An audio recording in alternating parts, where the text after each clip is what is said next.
L'État du Cameroun, civilement responsable plutôt que partie civile dans l'affaire Martinez-Zogo, c'est la décision prise par le tribunal militaire lors de la 7e audience consacrée à cette affaire. C'est le commissaire du gouvernement qui a sonné la charge pour tirer au clair la posture de l'État du Cameroun dans cette affaire.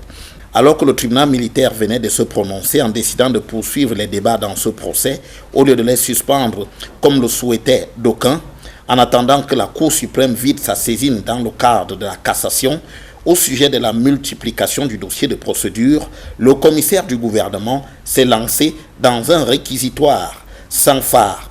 Pour lui, il était inconfortable que l'État du Cameroun sollicite à la fois, via ses avocats, d'être responsable de la mort de Martinez-Zogo et victime en même temps.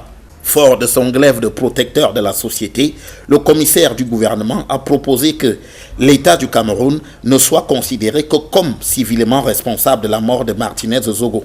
En d'autres termes, qu'il est tenu d'en assumer les conséquences du moment que cet acte est l'œuvre de ses agents et qu'il ne saurait être victime de quoi que ce soit.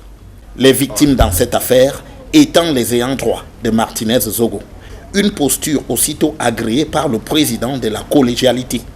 Ce sera donc à l'État du Cameroun de répondre de la mort de Martinez-Zogo avec toutes les conséquences qu'emporte ce statut, dont l'un et non le moindre est le volet des dommages et intérêts aux ayants droit du disparu.